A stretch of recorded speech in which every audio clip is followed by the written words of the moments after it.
এটা হচ্ছে ভাই কাফে মেশিন, রেডিমেড কাফে যাতে বানাতে পারি, বাসায় নিয়ে যাব বাংলাদেশে। নিলে দেখা গেছে যে চার পরিবর্তে যেহেতু আমরা ইটালিতে থাইকে কাফে খাওয়ার আমাকে অভ্যস্ত, সকাল দুপুরে বিকালে আমরা সবসময় কাফে তো খাই। তো এই জন্য আর কি আমি বাংলাদেশে গতবার একটা নিয়ে গেছিলাম। ওইটা ওই যখন নিয়েছি তখন আর কি আপনারা তো জানেনই যে যখন মাল বাইরে থেকে নেয় বা ই করে তখন ওরা অনেকভাবে মাল নষ্ট করে ফেলায়। লাকেজের ভিতরে ছিল, লাকেজ ফালাইছে, ওই লাকেজের ভিতর থেকে মানে মেশিন নষ্ট হয়ে গেছে। তো সেই জন্য আবার এবার আবার একটা কিনলাম, এটা ওই ইনশাল্লাহ দেশে নিয়ে যাব। তো কারণ আমার কাফে অনেক পছন্দ, আর কাফে ছাড়া তো থাকতেই পারি না, এটা একটা নেশার মতো হয়ে গেছে। বাইরে করতেছি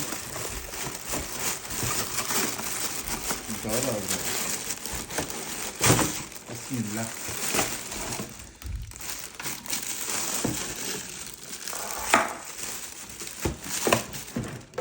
এই বক্সে করে নেওয়া লাগবে, কারণ নাহলে আবার ওইবার বক্সে করে নেই ওই জন্য এটা নিয়ে অবস্থা হচ্ছে। এটা 2 বছরের গ্যারান্টি।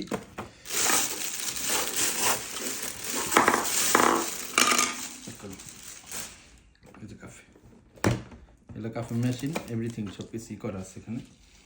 এটার ভিতরে পানি দেওয়া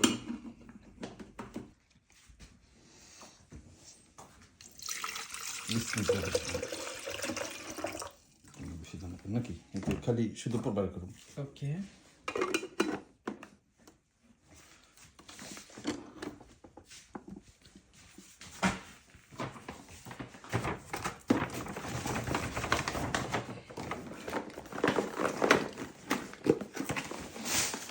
এটা থেকে আপনার কাফে, এটাই কাফে, এটাই বলবো। ওকে ওকে, দিব। এখন আমরা এটা স্টার্ট করবো। স্টার্ট করলে এটা বেশি বা কম, তো আমরা বেশি দিয়ে দিই নাকি, 1 কাপ হয়ে কিনে দেখি।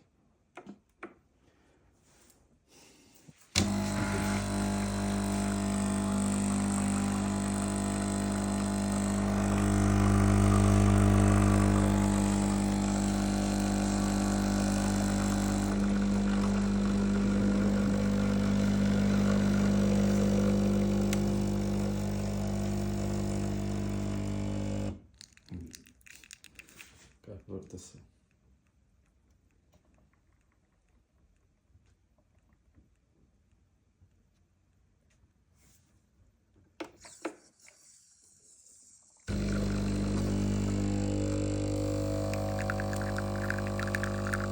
Hai visto? sì, Prendetelo caffè corto, non è macchiato, solo caffè. আবার যখন আপনি মনে করেন যে কাফে ম্যাকিয়াতো করবেন, তখন আবার দুধ এটার ভিতরে ফিল্টার দিয়ে দিবেন, তখন আবার দুধ বেরিয়ে দুধটা দিবেন।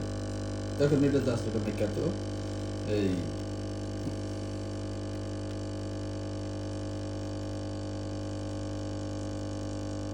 শেষ, আপাতত ফিনিতো। এখন এটার ভিতরে আপনি চিনি দিয়া তারপরে করে নিতে পারবেন। এই যে দেখেন কাফে, তারপরে দেখছেন? যখন আপনি কাপুচিনো খাইবেন তখন কাপ আরো বড় দাম লাগবে, তখন বড় দিলে এটার ভিতরে টিপ দিতে হবে। এই যে এটা হলো বেশি বড়, এটা হলো ছোট, ছোটটা হলো কম আর বড়টা হলো বেশি। প্রথম নতুন অবস্থায় এটা হিট হইতে হইব। হিট হইলে এই যে এখন এটা আপনি দেখেন, এই যে ময়লাটা কই যায় পড়ছে,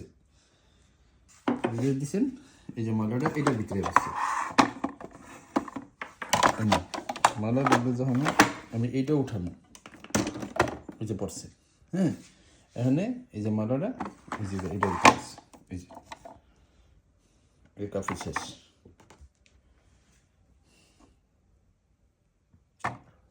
এটা এরকমই যা পরনের এটা ধুইয়া ওই যে এটা পেটে আছে কাফে, এটা ভিতরে কিছু না, এটা সবসময় এরকম ভিতরে থাকবো, এটা তো সব পুড়ে যাবো না, বুঝছেন?